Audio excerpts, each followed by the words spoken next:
He stood right there in the living room, suitcase in hand, face like stone. And he said just one thing, "I'm done.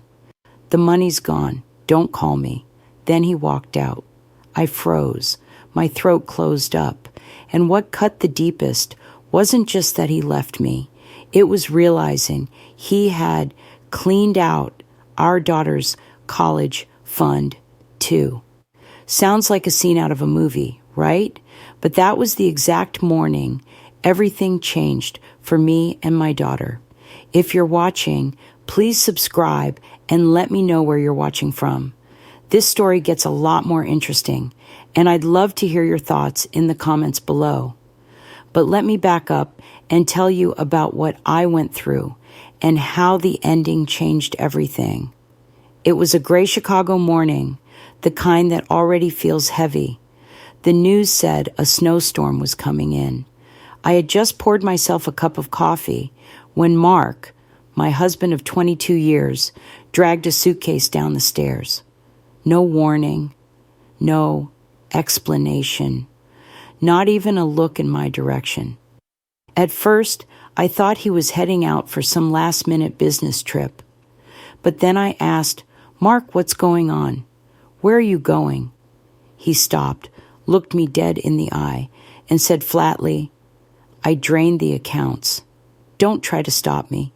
You'll figure it out." My heart just dropped.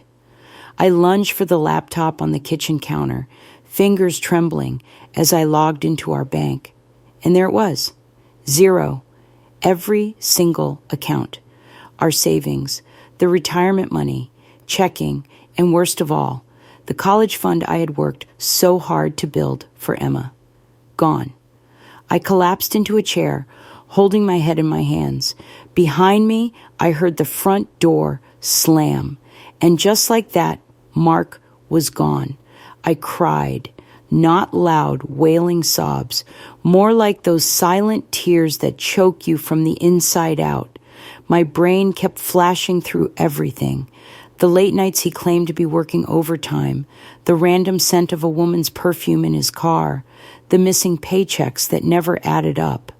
The puzzle pieces all fell together, and the picture wasn't just ugly, it was devastating.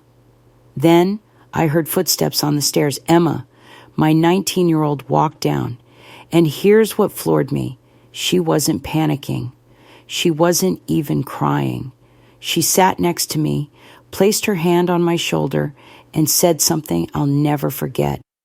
"Mom, don't worry. I've already handled it." I looked at her like she had completely lost her mind. "Handled it? Emma, your dad just cleaned us out. Do you even understand what's happening?" My voice cracked. "But Emma?" She stayed calm in a way that scared me. "I know, Mom, and I've been watching him for weeks, I swear." In that moment, it felt like I'd been struck twice in the same morning. She went on to explain. For months, she'd been picking up on things. Unusual charges on our statements, hidden emails, random absences. Instead of confronting him, she quietly started tracking. She taught herself online, forums about cybersecurity, ethical hacking tutorials, even digital forensics. She laughed a little and said, "You'd be surprised what you can learn if you just pay attention." I just stared at her. My little girl, my quiet, artsy, indie music-loving Emma, was suddenly this sharp, calculating observer I didn't even recognize. She pulled a small flash drive from her hoodie pocket and set it on the table like it was the ace of spades. "Everything's on here. Every transfer, every fake account, even the messages between him and her. I knew exactly who she meant. Rebecca, the name I once glimpsed on a text he forgot to delete. The name that had haunted me ever since, even though I'd shoved it down, pretending it meant nothing. And now here it was, laid bare by my own daughter. I started laughing and crying all at once, the kind of laugh that sounds broken. "Emma, weren't you scared? Scared he'd catch you? Scared you'd dig too deep? I asked, my hands shaking. She just shrugged, like fear was a luxury she didn't have time for. Fear doesn't fix anything, Mom. Action does. That night, I couldn't sleep. I lay in the dark, listening to the wind howl against the windows, my mind spinning with questions. Was Mark really gone for good? Did he run away with Rebecca? Would we lose the house? How would I protect Emma now that she'd stepped into something way too dangerous? But through the storm, I kept replaying her face, that steady, unshaken expression. And for the first time in months, maybe years, I felt something I hadn't felt in a long time. Hope. Maybe, just maybe, we weren't completely powerless. The next morning, Emma was already up, sitting at the kitchen table with her laptop open, sipping coffee like she was preparing for battle. Her eyes were tired, but they burned with determination. She looked at me and said, Mom, we're not victims here. We're going to fight back, quietly, smart, and trust me, I've already started. My heart pounded. I didn't know if I was ready for what was coming, but one thing I knew for sure, my daughter wasn't the little girl I once rocked to sleep. She was becoming the leader of this fight, and this was only the beginning. The kitchen smelled like burnt toast and black coffee that morning, but Emma was all business. She had her laptop open, that little flash drive plugged in, and a look in her eye that honestly gave me chills. Not fear, not sadness, just focus. Okay, Mom, you need to see this, she said, her fingers flying across the keyboard. I hesitated. Part of me wanted to stay blind, to pretend this nightmare wasn't real. But Emma's voice cut through me. You can't heal if you don't face the truth. So I sat down. The first file she pulled up was a spreadsheet, neat, color-coded, like something out of an FBI folder. Transfers, dates, amounts. My heart sank with each line, thousands siphoned off bit by bit, small enough to avoid suspicion, big enough to gut us over time. Then came the screenshots, fake accounts in my name, credit cards I'd never applied for, loans I'd never seen. Emma tapped the screen with her finger. He used your social security number, Mom. He didn't just drain our accounts. He stole your identity. I gasped. Oh my God. Emma. She cut me off, calm as a surgeon. There's more. She clicked another folder and sank again, and my stomach turned. Emails, dozens of them, between Mark and Rebecca. I couldn't look at first, but Emma read one out loud, her voice steady. Once I move, the rest will disappear to Mexico. She'll never see it coming. By the time Sarah figures it out, we'll be sipping margaritas. I felt like the air had been sucked out of the room. Mexico? Disappear? My husband, plotting to abandon me completely, like I was just disposable. I pushed back from the table, my hands shaking. Emma, this is criminal. We have to call the police right now. But Emma shook her head, her ponytail swishing side to side. Not yet. If we go too early, he'll find a way to wiggle out. People like him always do. No, we let him dig his own grave. Her voice was ice. I didn't even recognize it. Then she leaned in, lowered her voice like we were in some spy movie. I've already reported him. Anonymous tip lines, federal fraud hotlines, even the IRS. His accounts are flagged. He just doesn't know it yet. By the time he tries to cash out, he'll hit a wall. I stared at her, stunned. My 19-year-old, my baby, running her own sting operation. Emma, how long have you been doing this? She took a sip of coffee before answering, casual, like she was talking about homework. About 3 weeks. I knew something was off, so I followed the trail. Honestly, Mom, it wasn't even that hard. I didn't know whether to be horrified or proud, probably both. The tension in my chest built like a drumbeat, and then it happened. The phone rang, the screen lit up. Mark. Emma's eyes flicked to mine. Don't answer.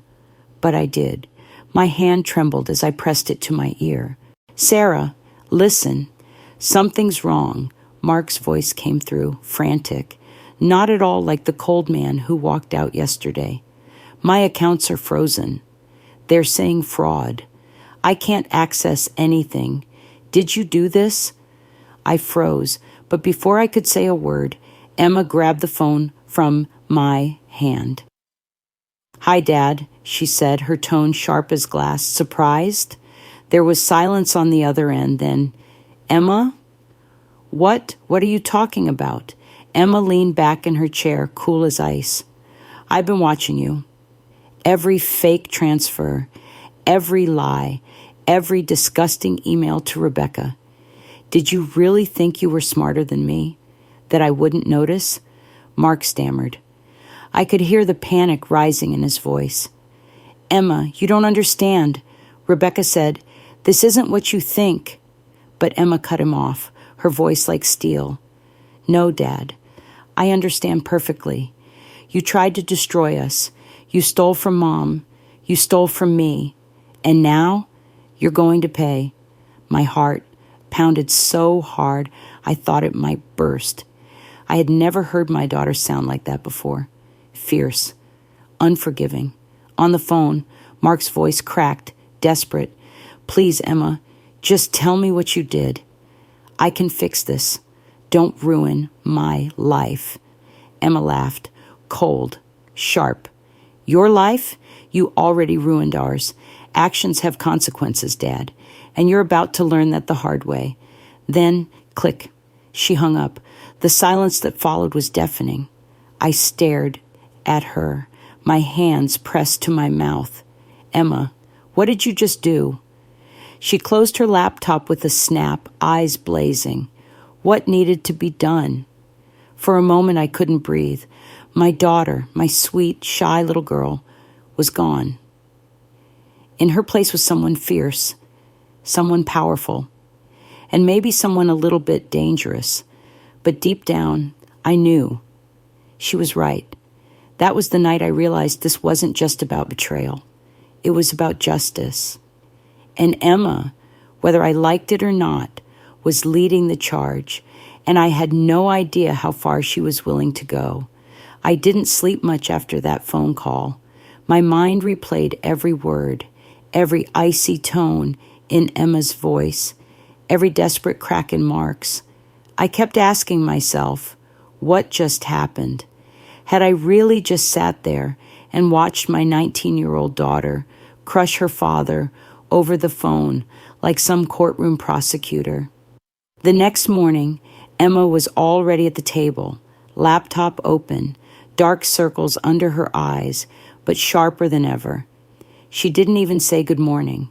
She just gestured for me to sit. Mom, it's time you saw how deep this goes. I braced myself. She pulled up another folder, this one labeled Rebecca. My stomach clenched. Screenshots of wire transfers, messages between Mark and her, receipts for jewelry I'd never seen, vacations I'd never taken. Emma clicked one file and read aloud, her voice steady.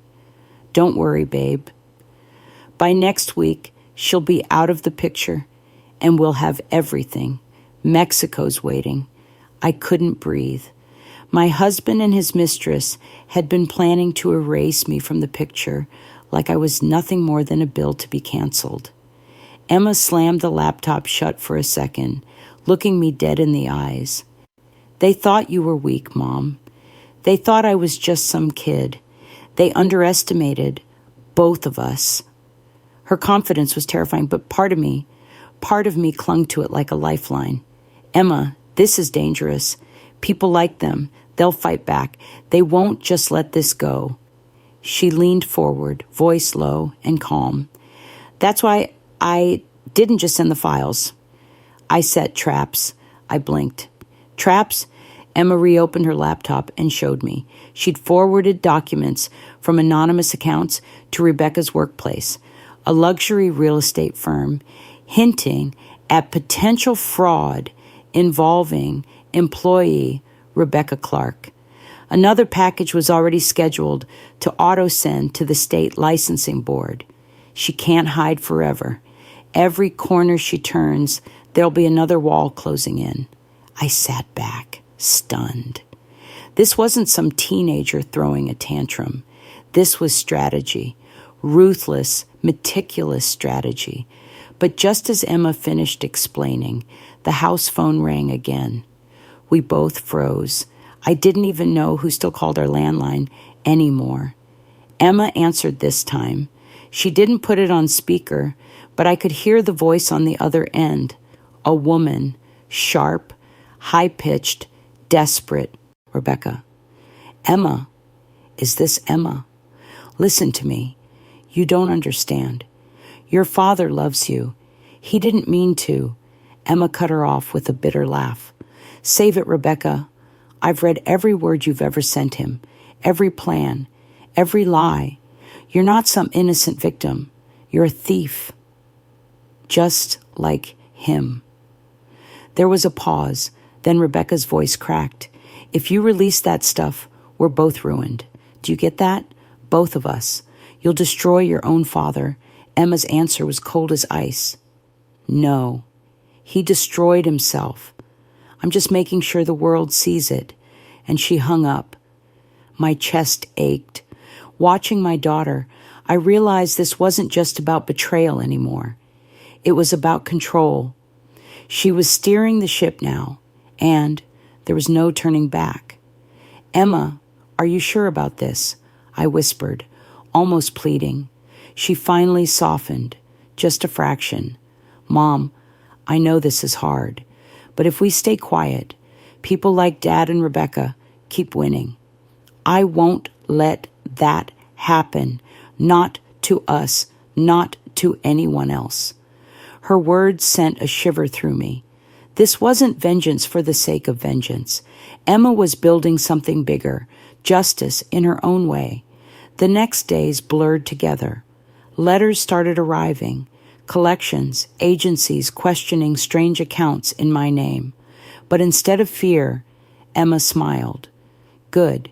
That means the authorities are digging. Then came the night, everything tilted again.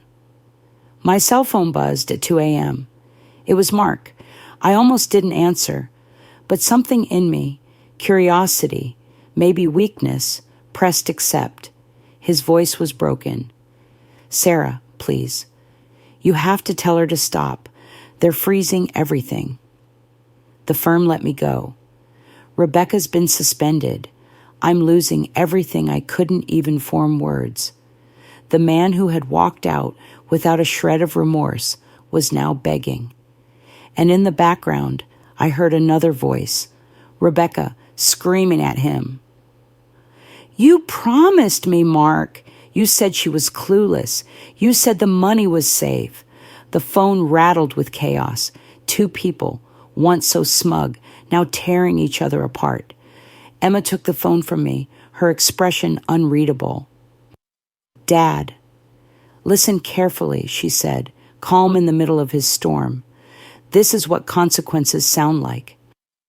You don't get to run from this, not anymore. He shouted, cursed, begged, but Emma didn't waver. I'll give you one piece of advice, Dad. Lawyer up, because the storm hasn't even hit yet. And with that, she ended the call.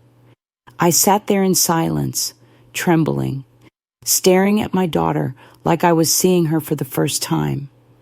She wasn't just fighting back. She was dismantling him, piece by piece. And God help me, I didn't know whether to be terrified or proud. By the end of that week, it felt like the walls of our quiet little home had turned into a war room. Papers spread across the dining table, laptops glowing late into the night, phone calls intercepted, documents printed, everything cataloged. Emma worked like someone possessed. She barely ate, barely slept. Her hair was always tied back, her hoodie sleeves rolled up, fingers flying over the keyboard. I tried to get her to rest, to breathe, but she'd shake her head and mutter, "Almost done, Mom. Almost there." Then the letters started arriving, real ones, thick envelopes from banks and state agencies. At first, my stomach dropped whenever I saw them, but Emma would rip them open with a strange satisfaction. One afternoon, she tossed a stack of papers onto the table in front of me. "Mom, look, identity theft investigation, fraud complaint, tax evasion audit. They've got him pinned on 3 sides already." I picked up the papers with trembling hands. The words blurred in front of my eyes. Legal jargon, account numbers, deadlines. It was overwhelming. But Emma's voice cut through. "This is the system finally catching up to him. Everything we handed over is working." I wanted to feel relief. I really did. But watching my daughter lean into this war with such intensity, it scared me. That night, I asked her softly, "Emma, are you sure this is what you want? This path you're on, it's changing you." She paused, her fingers hovering over the keys. For a moment, I saw the girl she used to be, the one who sketched in her notebooks and played music too loud in her room. Then she squared her shoulders. "Mom, he took everything from us. I'm not letting him walk away smiling. If that changes me, then so be it." I didn't argue. What could I say? She was right, but my heart ached all the same. And then, just when I thought things couldn't get more intense, the phone rang again. This time, it wasn't a quick plea. It was a full-on meltdown. I picked up, and immediately, Mark's voice came through, ragged, desperate. "Sarah, please. You have to listen. They froze my accounts. The feds came by my office. They're talking about charges. Charges, Sarah. I could go to prison for a second." My old instincts kicked in. The years of being his wife, of patching wounds, of carrying burdens. I almost softened. Almost. But then I remembered the empty bank account, the stolen future. The look on Emma's face when she said, "I've handled it." Before I could reply, Emma took the phone from my hand. "Hello, Dad," she said, her voice flat. There was a pause on the other end, then a broken chuckle. "Emma, sweetheart, you don't know what you're doing. You're destroying me." Emma leaned back in her chair, completely unfazed. "No, Dad, you destroyed yourself. I just made sure the world sees it." He started ranting, voice rising, words tumbling over themselves. "I can fix this. I'll give you the money back. We can make a deal. Just delete whatever you sent." Please, Emma's lips curled into something between a smile and a sneer. "You think this is about money? You think a check makes it all okay?" Silence. Then Mark's voice cracked. "I'm your father." Emma's eyes narrowed. "Fathers protect. Fathers don't steal from their kids. You lost that title the second you touched my college fund." I covered my mouth with my hands, tears welling. On the other end, Mark's desperation turned to anger. "You're just a child. You think you've won, but you don't know how the world works. They'll chew you up and spit you out. You'll regret this." Emma's voice didn't even waver. "Maybe, but at least I won't regret being your daughter anymore." Then she hung up. The silence that followed was so heavy, I thought the walls might collapse. I whispered, "Emma, was that really necessary?" She closed the laptop with a soft click and met my eyes. Yes, because he needed to hear it from me that night. I lay awake, staring at the ceiling. My emotions were a hurricane: relief, fear, pride, grief. How had we gotten here? How had my sweet, quiet Emma become this relentless force. The next morning, the news hit. Local headlines. Chicago man under federal investigation for fraud, identity theft. A smaller column. Real estate agent suspended amid financial scandal. There it was, in black and white. The life Mark and Rebecca had built, shattered in full public view. I stared at the article, my hands trembling. It was justice. It was vindication. And it was terrifying. Emma slid the paper away from me gently. Mom, this is just the beginning. The house finally went quiet. No more late-night phone calls. No more desperate voicemails from Mark. No more shrill interruptions from Rebecca. Just silence. But silence can be its own kind of weight. I'd find Emma at the kitchen table. Laptop closed now, staring at nothing. No music in her headphones. No sketchbook in her hands. Just silence. Like the storm had passed, but she was still standing in the wreckage.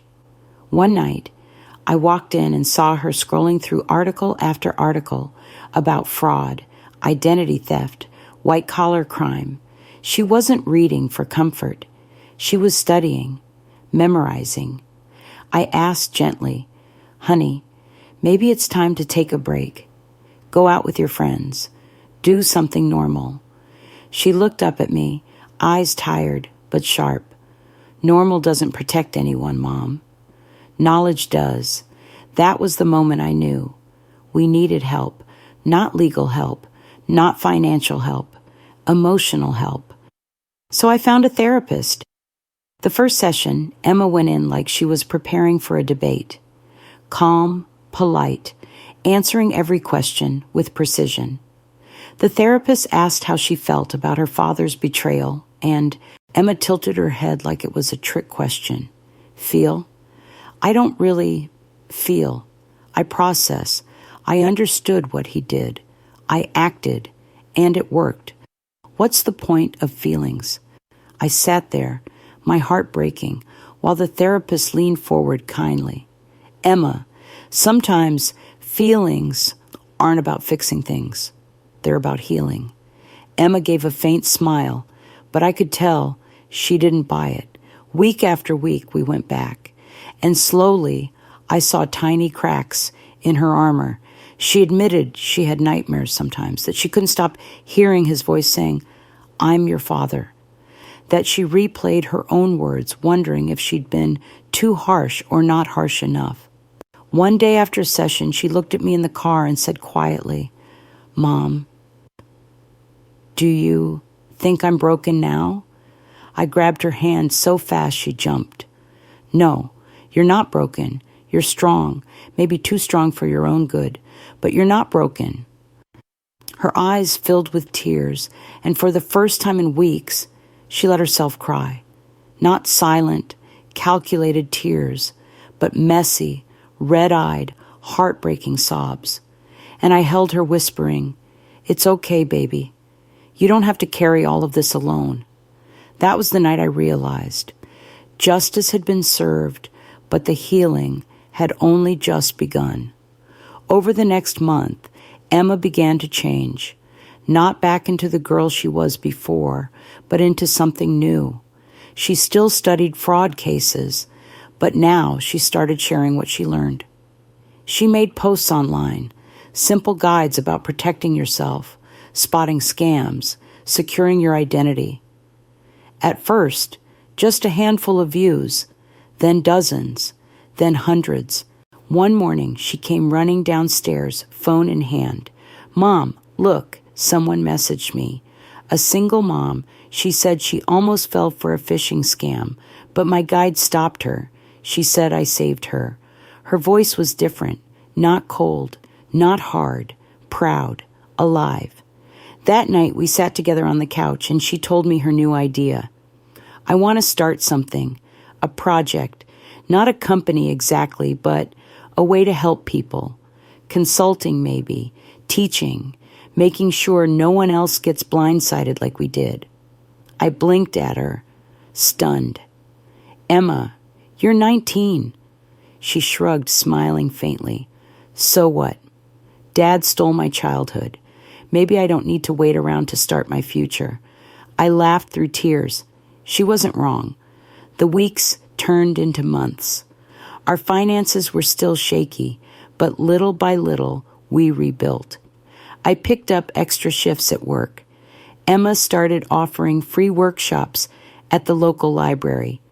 Protect yourself online. Half a dozen people showed up the first time. By the third, the room was full, and every time I watched her stand at the front, explaining with confidence, answering questions with patience, I felt something I hadn't felt in years. Pride. Pure, unshakable pride. Of course, the scars were still there. Some nights, she still woke up from nightmares. Some days, I caught her staring too long at nothing, lost in her own head. But she was turning that pain into power. One evening, as we were locking up after a library workshop, she said softly, "Mom, maybe this was supposed to happen." I frowned. "What do you mean?" She looked at me, her expression calm but certain. "If Dad hadn't betrayed us, I wouldn't have learned what I can do. I wouldn't have found this purpose. Maybe his biggest mistake was giving me the fire I needed." I didn't know what to say, so I just hugged her, because in that moment, I knew Emma wasn't broken. She wasn't ruined. She was rising, and the world had no idea what was coming. By spring, the snow had melted, the air in Chicago had softened, and so had the heaviness in our home. The storm that Mark left behind had nearly torn us apart, but in its wake, Emma and I were building something stronger than I could have imagined. Emma's library workshops had grown into something bigger. What started with 6 people in a basement room turned into packed halls, then invitations from community centers, even a segment on a local radio show. Everywhere she went, people leaned in, listening, scribbling notes, thanking her afterward with hugs and shaky voices. "You saved me from wiring money to a scammer. I never knew my identity could be stolen so easily. Because of you, I closed an account before it was too late." Each story lit her up. She wasn't chasing revenge anymore. She was chasing impact. One night after a workshop, she came home buzzing with excitement. "Mom, a tech firm offered me a job, cybersecurity division. Full salary, benefits, everything." Her eyes shone, but then she shook her head. "But I said no." I blinked. "No? Emma, that's huge. Why would you?" She cut me off with a smile I hadn't seen in years. A real smile. "Because I don't want to work for a corporation. I don't want to spend my life protecting the rich from each other. I want to protect people like us, families, single parents, kids who don't know what to look for." And that was the night she decided to turn her passion into a business. It wasn't fancy at first, just a website she built herself. Flyers we printed at the library, word-of-mouth referrals. She called it Safe Steps Consulting. The tagline, "Protecting families one step at a time." I watched her pour herself into it, designing workshops, writing guides, answering emails late into the night. But it wasn't obsession this time. It was joy, purpose. Meanwhile, the fallout for Mark and Rebecca was final. He'd lost everything. The fraud charges stuck. Rebecca disappeared from the headlines as quickly as she had appeared. Her license revoked, her reputation shredded. I sometimes wondered if they blamed each other, if they replayed every step that led them to ruin. But in truth, I stopped caring. Their story wasn't ours anymore. One Sunday morning, Emma and I were sitting on the porch, coffee mugs in hand, watching the neighborhood kids ride their bikes. The sun was warm, the air smelled like cut grass, and for the first time in a long time, life felt normal. Emma turned to me suddenly. Mom, do you think people ever really recover from betrayal? I thought about the nights I cried myself to sleep, the mornings I woke up afraid of the mailbox, the months of walking on eggshells with my own daughter. Then I looked at her, strong, confident, alive. Maybe you don't recover, I said slowly. Maybe you rebuild, and what you rebuild can be stronger than what was broken. She nodded, her eyes glistening. Yeah, that's what it feels like. Months later, Safe Steps had its first real milestone, a paying client. A local nonprofit hired Emma to train their staff on digital safety. I helped her carry in the boxes of handouts, standing in the back as she spoke. And as I watched her move around the room, explaining with passion, answering questions with authority, I felt my chest swell with pride. This wasn't just my daughter anymore. This was a leader, a survivor, a builder. Afterward, one of the staff members pulled me aside. You must be Emma's mom. She's remarkable. You raised one hell of a fighter. I laughed softly, blinking back tears. No, she raised herself. I just held on. On the drive home, Emma was quiet, the kind of quiet that means her mind is racing.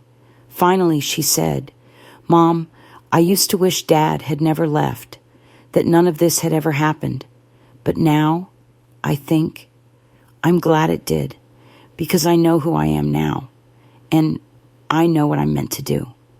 I reached over, squeezed her hand. And what's that, baby? She smiled, eyes fixed on the road ahead. Turn pain into protection.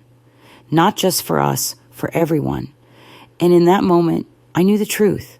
Betrayal had tried to break us, but it didn't. It forged us. It gave Emma a purpose, and it gave me a daughter I could admire, not just as my child, but as my hero. So yes, our story started with lies, theft, and abandonment. But it ended with something stronger than revenge.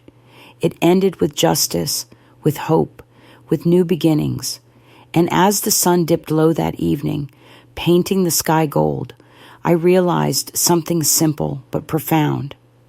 Sometimes the people who betray you give you the greatest gift of all, the chance to rise higher than they ever imagined. If this story touched you, don't forget to hit that like button. Share it with someone who needs to hear it, and subscribe so you won't miss the next story. And please, tell me in the comments, what would you have done if you were in my shoes? I'd love to hear your thoughts.